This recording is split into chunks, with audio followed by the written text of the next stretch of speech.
Fala, família do Agro, tudo bem com vocês? Vamos começar mais um episódio do AgriProsa Podcast. Aqui sempre tem entrevistas fantásticas com pessoas incríveis.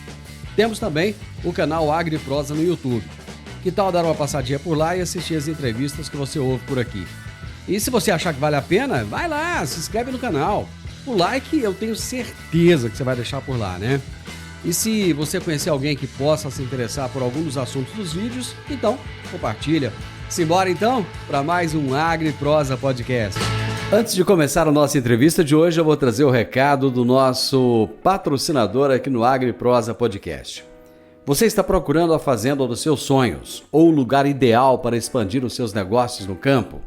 A Rural Urbano Imóveis é a sua melhor escolha em todo o Brasil. Com uma equipe de profissionais altamente qualificados e especializados, a Rural Urbano Imóveis oferece as melhores opções em compra, venda e arrendamento de fazendas. Aqui, cada cliente recebe suporte personalizado para encontrar a propriedade perfeita, com toda a segurança e eficiência que você merece. Não perca mais tempo. Contate hoje mesmo a Rural Urbano Imóveis pelo WhatsApp 64 992 48 27 94 e dê o primeiro passo em direção ao sucesso no agronegócio. Rural Urbano Imóveis, conectando você ao futuro do campo. O meu entrevistado de hoje é Otaciano Neto, produtor rural, executivo do segmento do agronegócio com mais de 20 anos de experiência. Foi secretário de Agricultura do Estado do Espírito Santo entre 2015 e 2018. Atualmente é diretor de agronegócio da Suno Asset. E o tema da nossa entrevista será: o agro pode quebrar? Otaciano, muito prazer receber você aqui novamente. Fazia tempo já que a gente não se falava, né, cara? Verdade, muito obrigado pela oportunidade. Tem que me convidar mais, pô. Privilégio poder falar contigo, dialogar com todos os seus ouvintes. Sempre à disposição. Você sabe que eu estou me questionando isso, por que eu não te chamo mais vezes aqui? Vou anotar isso aqui para eu analisar depois, viu? Vou ter que te chamar mais vezes. Um lembretinho aí para não esquecer, tá, gente? Post-it, colocar um post-it aqui. Otaciano, eu sou daquele tempo que produtor rural, para ter dinheiro para plantar, ele tinha que ir lá no Banco do Brasil, bater na porta, agendar o dia que o gerente podia receber ele. Só que os tempos mudaram, as coisas não são mais assim. E eu vou começar a nossa prosa te perguntando o seguinte: de onde vem o dinheiro que financia o agro? Muito legal, Divino. É exatamente assim, eu morei na fazenda, né, até meus 8 anos de idade, lá em Pedro Canário, no extremo norte do Espírito Santo. E por muitas vezes eu acompanhei meu avô e meu pai fazendo exatamente isso que você acabou de descrever. Mas de lá para cá muitas coisas mudaram, né? Hoje a necessidade de crédito do produtor rural por ano é de R$1 trilhão. E quando a gente olha, né, o Plano Safra, que é super importante no país, os produtores, ele tem 420 bilhões. Então, é um pouco mais de 1/3 da necessidade de financiamento se dá pelo Plano Safra hoje. Você tem um outro pedaço importante, que também o produtor pega no banco, mas com recursos livres, né, recursos que não estão carimbados pelo Plano Safra, não são subsidiados, que os bancos captam no mercado e emprestam para o produtor rural. E outra parte relevante, quase metade desse dinheiro, eu chamo de sistema não bancário. O que é o sistema não bancário? É quando você vai na indústria e a indústria te dá um prazo. Quando você vai na revenda, a revenda te dá um prazo. Quando você faz uma operação de barter e a revenda pegou esse dinheiro no balanço dela, a trade pegou emprestado com outra pessoa, ou quando procura o mercado de capitais hoje, que são os CRAs e CIAGs, que já dá em torno de R$100 bilhões por ano. Então, basicamente, né, nós saímos de um crédito que era um crédito exclusivamente subsidiado, que continua sendo importante, mas ele deixou de ser a maioria, ele passou a ser minoria, com apenas 40% do crédito. Então, o produtor rural também tem que procurar essas novas alternativas, né? E tem muita coisa acontecendo, por exemplo, no mercado de capitais, e isso tem feito uma enorme transformação na agricultura. E essa mudança, o tempo que você relata, do tempo que eu ia na agência com meu pai na minha infância e com meu avô, hoje nós temos outra realidade no campo brasileiro. Cara, quem investe dinheiro, quem tem dinheiro para investir, muitas vezes ele investe num setor que ele nem conhece, ele quer ter a segurança do retorno. O agronegócio, por ser a famosa indústria a céu aberto, ele não tem toda essa segurança, né? E ele vive muito de um passado onde o produtor rural era tido como caloteiro, como o cara que não pagava as contas. Ainda existe essa figura. Isso, de alguma forma, deixa alguns investidores inseguros em relação ao agronegócio? Divino, acho que essa é uma cruzada que eu tento solitariamente fazer, né? É mostrar para o investidor que investir no agronegócio nacional é a melhor coisa que você tem que fazer no Brasil. O agro mudou muito, né? E ainda, o imaginário coletivo das pessoas, quando olham para o agro, né? Lembrando que até a década de 70, o Brasil era majoritariamente um Brasil rural, né? Tinha mais gente morando no interior do que nas capitais. Essa realidade muda na década de 70.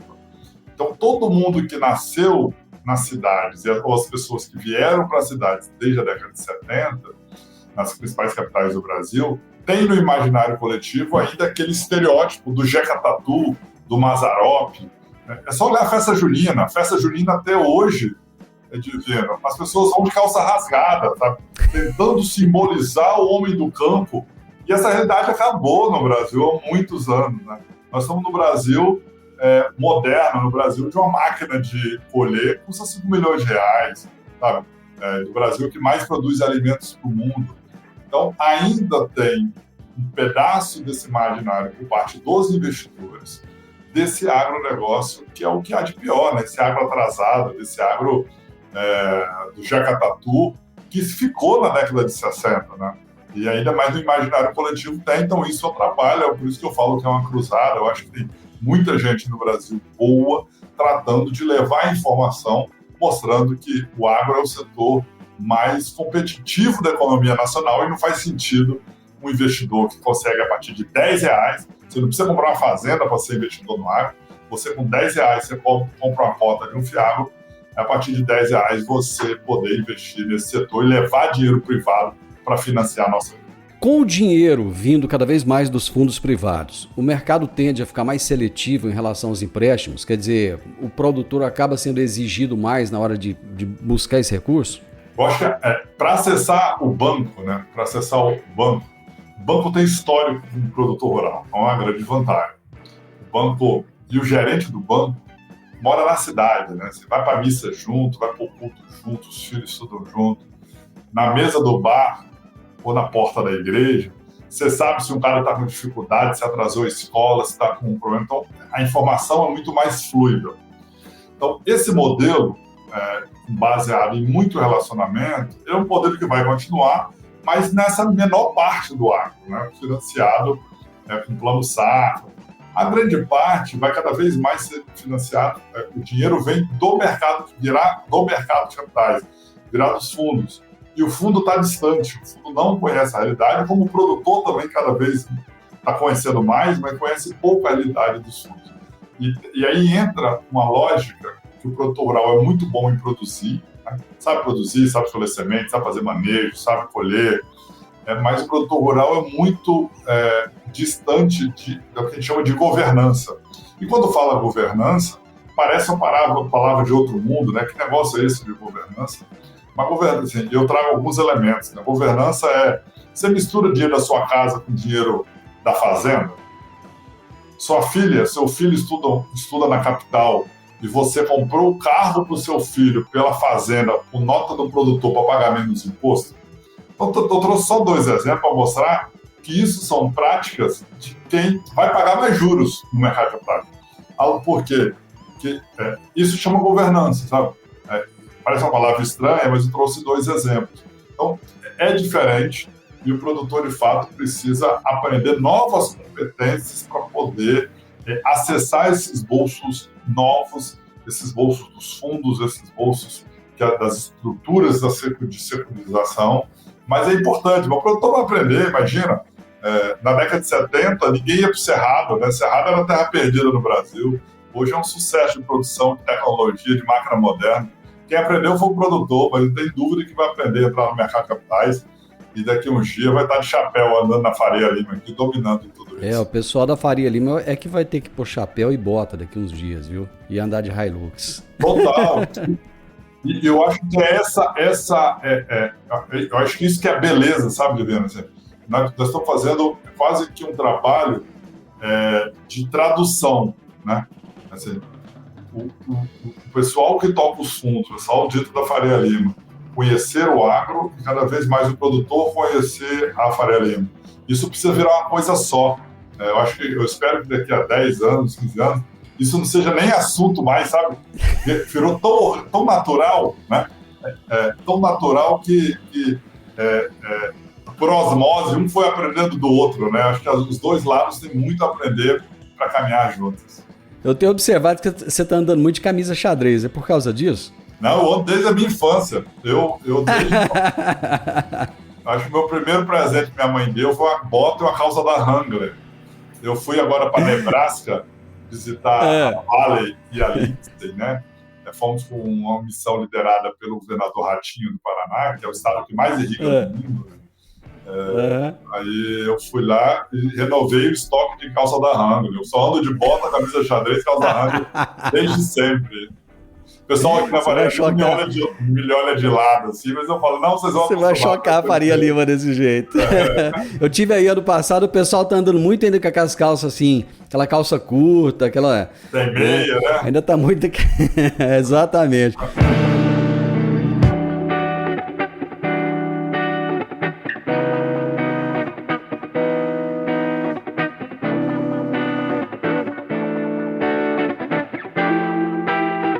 Deixa eu te perguntar, o Fiagro é um negócio relativamente novo.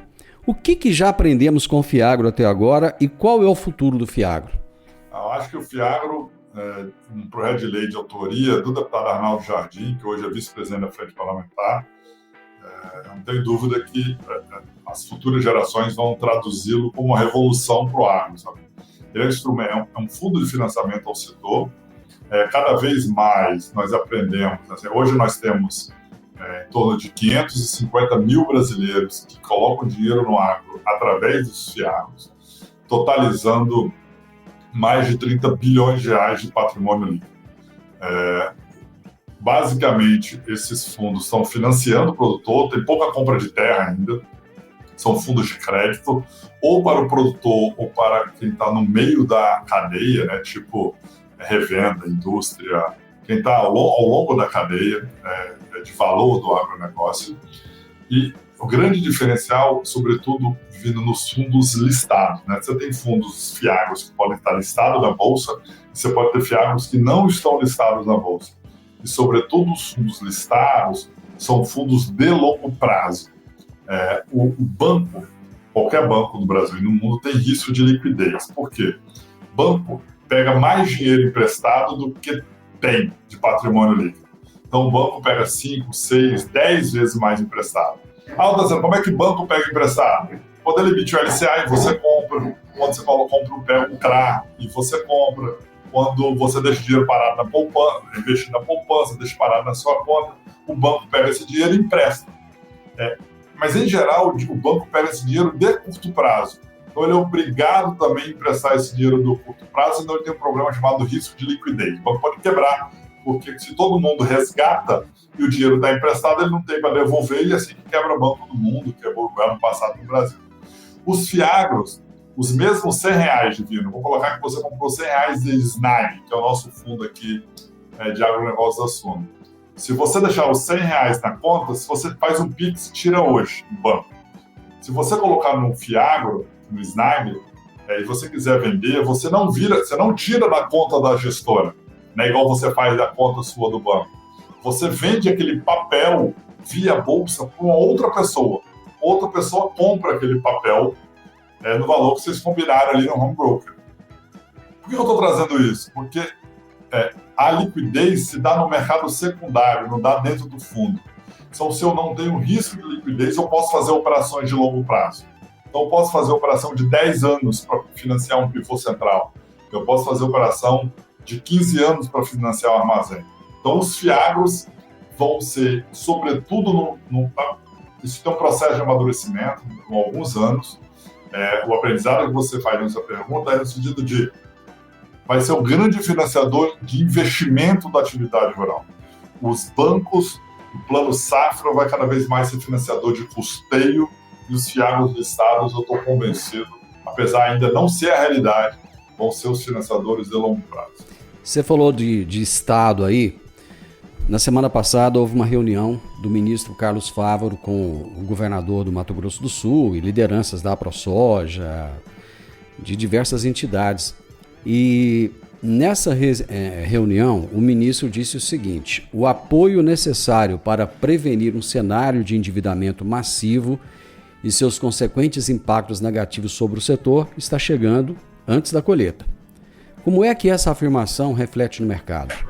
Eu disse recentemente, fruto dessa frase do ministro, assim, eu acho que os atores envolvidos no agro, as lideranças do agro, sejam lideranças privadas, produtores, donos de revenda, líderes de associação, a Frente Parlamentar Agropecuária, que é o maior seguro que nós temos no agro brasileiro, ministro, nós precisamos aprender, todos nós juntos, eu não vou jogar pedra em A nem B, aprender a lidar com essa nova realidade de financiamento privado. Então, antigamente, o que a associação de produtor faz? Né? Eu vi isso muito lá no Espírito Santo, quando fui secretário. Quando o preço está baixo, qualquer previsão de safra, o cara te joga pedra. Por quê? O produtor quer falar que a safra é bem menor, achando que vai mexer no mercado. Então, não, vai quebrar 50%, não sei o quê, todo mundo quebrou, está virando uma onda de RJ, começa a divulgar isso. E isso tem dois objetivos. O primeiro é, de fato, achando que vai conseguir mexer no mercado, como eu disse, e o outro é para pressionar o governo a fazer renegociação de dívida. Isso é um problema hoje em dia, porque quando você faz atirando no Zé, você acerta no Mané, você acerta no outro, porque o investidor está vendo aquele movimento. O investidor segue o ministro Fávaro nas redes sociais, lê as entrevistas que ele dá nos principais canais, rádios e veículos do Brasil, e fala assim, se o ministro da Agricultura está falando que o mundo está acabando, eu vou tirar o meu dinheiro de investir em fiado.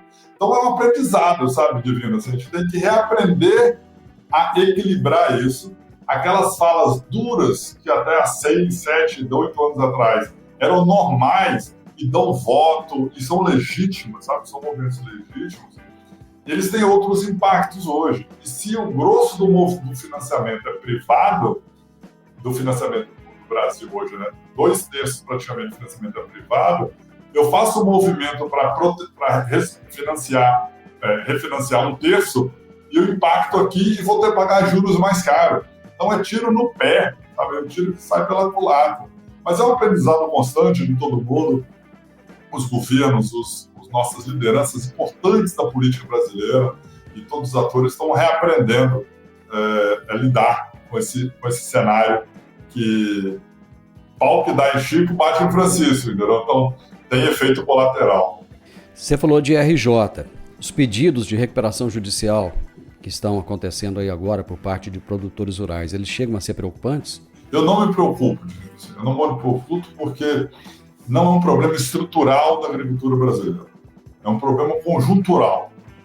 Lógico, quem é um investidor que tinha um dinheiro emprestado para o RJ sofre e quando ouve esse entrevista fala, Tassiano, como é que você não se preocupa? Eu perdi 15%, eu perdi 20%, você não pode falar um negócio dele. Mas eu quero dizer assim, que é conjuntural, sabe? É só a gente olhar, Divino, 86% do valor bruto da produção agropecuária brasileira está na mão de 400 mil produtores. Nós tivemos 80 RJs. Não é nada. É 0,000 nada esse negócio. É muito pouco. Eu acho que e tem muito produtor caindo em canto de carochinha de advogado, vendedor de reparação. Majoritariamente OAB, advogado, tudo sério no Brasil. Mas tem gente que quer vida fácil e fica incentivando o produtor a fazer RJ olhando o curto prazo. Mas assim, você destrói a vida do produtor no médio e no longo prazo. uma recuperação judicial, é muito mais fácil sentar com o credor, negociar, dialogar. Então, eu não me preocupo estruturalmente, pontualmente há problema, mas eu não me preocupo estruturalmente. Eu falei uma frase recentemente, vendo que se no dia que o agro tiver problema do Brasil, sério, estrutural, todos os outros setores da economia já estão na UTI, entendeu? O último setor da economia a entrar na UTI vai ser o agronegócio, eu não tenho dúvida. Por isso que eu não me preocupo estruturalmente. Pontualmente há problema, mas estruturalmente eu não me preocupo. E até validando, vou até usar a palavra feia, né? Corroborando tudo isso que você disse, né? Foi divulgado o resultado do PIB recentemente, né? E o Brasil cresceu 2,9% no último trimestre de 2023 e o agro cresceu 15,1%. Qual que é a sua avaliação desse crescimento? Para quem está longe do agro, e não é o nosso caso, né? Você tão perto, a maioria dos seus ouvintes está perto, não se surpreende ver que o agro cresceu 15%. E que se olhar o dado do ano passado também cresceu mais de 10%, se olhar do retrasado também cresceu mais de 10%. É só quem está longe do setor que toma susto quando vê o agro crescendo 10%, 15%. Nós temos anos, décadas crescendo mais no Brasil, porque é a grande locomotiva do Brasil. Então, mesmo nós tivemos agora dólar mais baixo, né? O produtor estava apostando em dólar subindo, dólar não subiu. Nós tivemos preço de commodity baixou bastante nos últimos dois anos, né? Sobretudo soja. Nós estamos super bem. Porque é isso, assim, eu tenho uma frase assim, o crescimento do agro está contratado, né, Divino? Assim, a gente não fazer muita besteira, mas eu não me surpreendo quem roda o Brasil, quem conversa com o produtor, eu sou produtor rural, vivo disso, quem está no dia a dia sabe que é exatamente isso que acontece no Brasil, mas não foi esse ano, isso tem acontecido ao longo das últimas décadas. Um dos consultores de mercado mais respeitados no Brasil é o Carlos Cogo, e ele concedeu uma entrevista na semana passada em que ele disse o seguinte, abro aspas aqui para o Carlos Cogo, acho normal o setor tentar passar essa imagem de crise, não considero como algo errado, mas, particularmente, vejo que temos problemas localizados, e aí ele coloca Mato Grosso e talvez Goiás como essas questões localizadas, e que boa parte do que estamos vivendo foi por um erro de estratégia do produtor. E ele explica ali, quando os preços estavam em alta, que muita gente deixou de vender e tal, deixou de investir em armazenagem. Eu não vejo crise, acho que é um exagero isso. Fecha aspas. Como é que você, Otaciano, avalia essa afirmação do Cogo? Acho perfeita. Eu sou fã do Carlos Cogo, da consultoria, uma das consultorias mais aceitadas do Brasil. O produtor rural, quando o preço está alto, eu falo tranquilidade que eu sou produtor rural, quando o preço está alto, não critica a metodologia de análise de safra.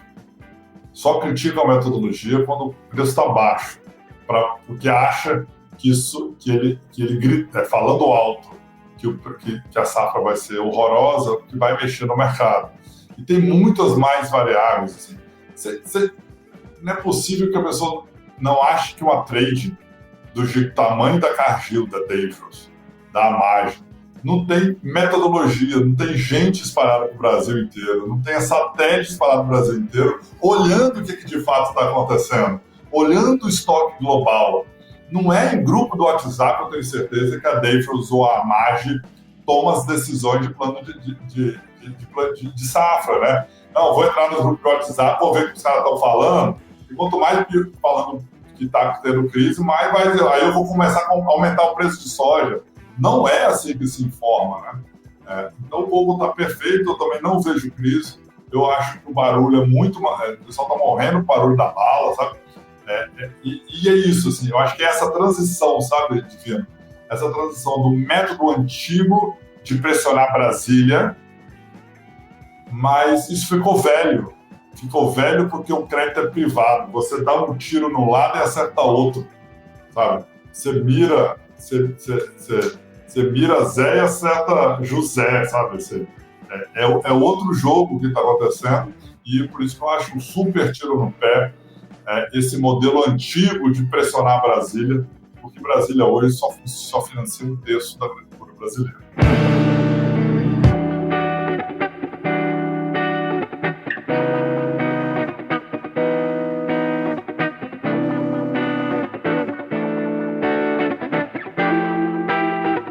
Vira e mexe, eu tenho dito aqui o seguinte, quando se fala do agro, parece que está falando de uma entidade, está falando de uma coisa única, né? Vou pegar alguns exemplos aqui, cana, citros, algodão, arroz, o café, lá do seu Espírito Santo, eles estão indo bem. O milho tende a se recuperar. A questão maior nesse momento é a soja. O mercado investidor, ele enxerga o agro dessa forma, tudo separadinho e tal, ou ele coloca todo mundo num cesto, só ele enxerga isso como um todo? Como é que ele entende o agro? Assim como o produtor rural, né, nós temos diversas culturas, diversas regiões do Brasil, com clima diferente, com solo diferente, com água diferente. Também temos isso no mundo dos investidores. Mas se eu puder exagerar, assim, mas é um pouco da minha percepção, para quem está começando a olhar para o agro agora, acha que o Brasil só produz soja. É engraçado, eu converso com muito investidor e o investidor fala assim, não, porque no Brasil é diferente, a gente produz 3 safras no Brasil. Eu falo, é engraçado, eu nunca vi 3 safras no ano de eucalipto. Assim, o eucalipto é de 7 anos dá uma safra, o pinus dá de 15 em 15. E o alface dá umas 6 a 8 safras todo ano, há muitos anos que dá umas 6 safras de alface, né? Então, por quê? O cara pega esse complexo soja, milho, que escutou, soja, milho e feijão irrigado, e acha que essa é a realidade do Brasil, sabe? Frango, a cada 40 dias você tem ali uma... É isso, você dá uma safra de frango, e boi você pode ter com 2 anos, pode ter com 5, dependendo da técnica. Eu conheço os produtores de boi, tem muita gente que faz boi China, faz abate com 20 meses, é um sucesso, mas eu conheço gente que não mata por idade, não, mata por peso. No dia que chegar em 20 arroba, eu mato, sabe? Não chega nunca, porque todo ano ele mais emagrece do que engorda. Boi sanfona. Então, vira boi sanfona. Eu estou exagerando, mas eu acho isso, assim, eu acho que a gente tem um trabalho, isso é muito importante nisso, é de fazer os dois lados se conhecerem.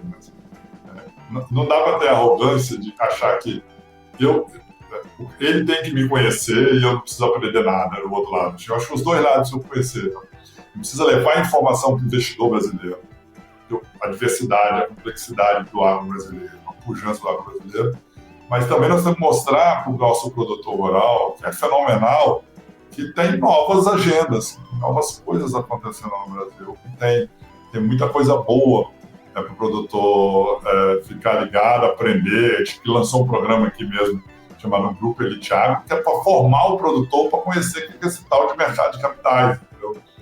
E tem sido um sucesso o programa, então acho que é uma longa jornada. Nós temos algumas questões geopolíticas no mundo, temos algumas guerras, alguns conflitos, tal, umas situações complexas. Essas questões geopolíticas, elas interferem na decisão do investidor de apostar no agro, ou ele prefere navegar por outros mares que ele considera mais seguro? Eu acho que a geopolítica para o agro interfere menos. O que me preocupa, e esse é o esforço permanente que a gente procura fazer aqui na Suno, é de mostrar que é mais lado cultural, sabe? De conhecer o agro. Assim. Virtualmente, assim, de todos alimentar, todo mundo vai se alimentar todo dia, precisa se alimentar todo dia. A geopolítica interfere, igual interferiu na guerra da Rússia, na invasão com a Ucrânia, porque, por exemplo, mexe no preço, sobretudo, dos nitrogenados. Quando a gente teve questão do Covid, mexeu na questão logística, né? Além da questão da saúde, mas, sobretudo, mexeu na questão logística mundial, mas são questões conjunturais. Assim, eu acho que o processo de tomada de decisão do investidor é muito mais por falta de conhecimento do setor, e quando fala que conhece, fala que o Brasil produz 3 safras, esquece que isso é só soja, né? Só esse complexo soja, milho e alguma coisa a mais, que isso é 30% do agro, não é 100% do agro brasileiro. Eu acho que tem um processo aí de menor interferência de questões geopolíticas e mais por desconhecimento mesmo. A gente está vivendo agora um momento de El Niño, mas teremos uma transição agora para o Laninha, já está confirmado isso. Os insumos já estão começando a se acomodar, os preços já estão ficando mais nos níveis que vinham anteriores à pandemia, mas ainda as margens são apertadas. Diante dessa situação, você acha que haverá recursos privados a juros mais acessíveis para os produtores rurais daqui para frente? O juros, só fazer uma diferenciação, né? O dinheiro do Plano Safra nunca vai ser mais caro, vai ser sempre mais barato, por motivos óbvios, né? O banco capta 12%, 13%, empresta 8% para o produtor, só como exemplo, e essa diferença quem paga é o orçamento da União. Tem 13 bi por ano, isso é o Plano Safra, equalizando a taxa. Aí quando você vai para o privado, a gente tem que olhar o lado do investidor, né? É quem coloca dinheiro aqui. Então, o que hoje a gente tem? A gente tem de opção. O investidor pode colocar dinheiro no Tesouro Nacional. Hoje, o Tesouro Nacional, emprestar para o Brasil, o país, ele te remunera IPCA mais 5,5%. Então, se o IPCA está 5, 5,5%, 10,5%. Aí tem o desconto do imposto de renda do produtor, mas vou colocar entre 10 e 11. Então, se o governo federal, que em qualquer país do mundo é o mais seguro para você investir, né? Investir no título do Tesouro Americano, no título do Tesouro Brasileiro. O Tesouro Brasileiro paga entre 10% e 11% aqui. Depende do tipo, depende do prazo e tal. Hoje, para investir, então esse é o preço base, né? Então, assim, e aí a gente vai, de acordo com o risco de crédito do produtor, da revenda, da indústria, você vai colocando spread, vai colocando taxa a mais para poder chegar no valor que o produtor fala assim, não, se eu emprestar para o Brasil custa 10,5, eu vou emprestar para o produtor, precisa ser 15. Por quê? Porque eu acho que essa diferença é suficiente para que eu tome esse risco. Porque, em tese, investir no Brasil não tem risco, né? Porque se o país não te pagar, acabou o Brasil, acabou tudo, né? Se o país não te pagar, acabou o Brasil. Então, essa é um pouco a lógica do processo de investimento. O que vai mudar? O que é essa diferença, né, entre essa taxa de juros que eu pago para o Tesouro e o spread que cobra o produtor de uma revenda, que seja 13, 14, 15, 16, 17, 18, é a tal da governança. Sabe? Eu faço os meus controles corretos, eu tenho um plano de sucessão, eu tenho organizado as contas da fazenda, eu sei, esses dias eu peguei um exemplo ótimo, o cara falou assim, quanto você produziu nas últimas 5 safras de café Conilon? Aí o produtor falou assim, 82 sacas. Aí ele falou, vamos conversar sobre emprestar dinheiro? Ele falou, não dá, porque assim, ninguém produz 82 sacas nas últimas 5 safras, 82 sacas certinho, tá errado. Você tem um pedaço da bianualidade, você tem chuva, você não tem chuva. Então, ao falar que você produz 82 sacas, produziu, ele afirmou, você está falando que você não tem os dados da sua fazenda. Se você não tem dados, o seu risco é alto. Sabe assim? Aí ele fala, não, eu vou pegar direitinho aqui e te passo, sabe assim? Então, isso mostra que não tem controle. Então, esse produtor vai ter que pagar, você vai pagar 17% de juros, sabe? Estou dando exemplo, você vai tentar materializar para quem está nos ouvindo ou assistindo aqui, mas eu acho que é um pouco isso, assim, depende da régua de governança, e isso o produtor está no processo de aprendizado ainda. Tem um cara fantástico, que eu sou muito fã dele, que ele tem uma frase que é o seguinte: invista no setor mais resiliente, globalizado e dinâmico da economia brasileira. Essa frase é sua, lógico. Quando você fala isso, os investidores, eles te ouvem, e como é que eles reagem? Eu acho que a gente está num processo, assim, sabe, Divino? Assim, eu acho que tem muita gente no Brasil nesse processo de catequização, de levar informação para o investidor, que o agro é o setor mais dinâmico, globalizado, resiliente da economia nacional. É o setor que tem mais vantagens competitivas. é o melhor setor para investir no Brasil.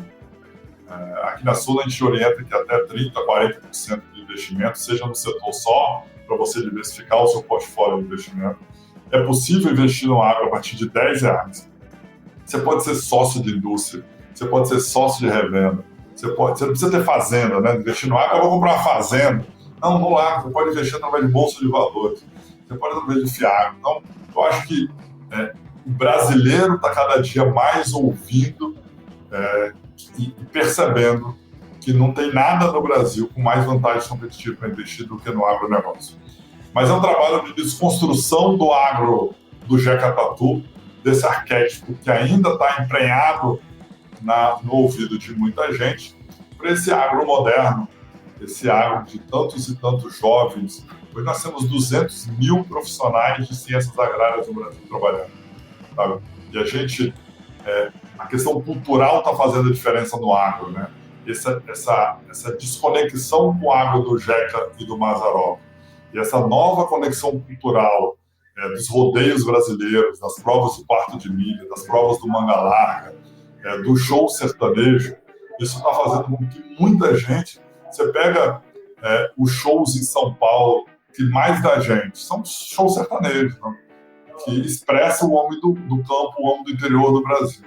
Então, essa mudança cultural está fazendo com que as pessoas, de fato, se aproximem mais do agronegócio brasileiro e invistam. Assim. Então, eu estou super contente e animado. Eu tenho certeza que a grande maioria dos brasileiros, em poucos anos, estará investindo no agro nacional, que é dinheiro para o produtor rural, é dinheiro para a revenda, para a indústria, para a cooperativa. Para finalizar, última pergunta. O agro pode quebrar? Não, o agro não vai quebrar, nosso crescimento está contratado.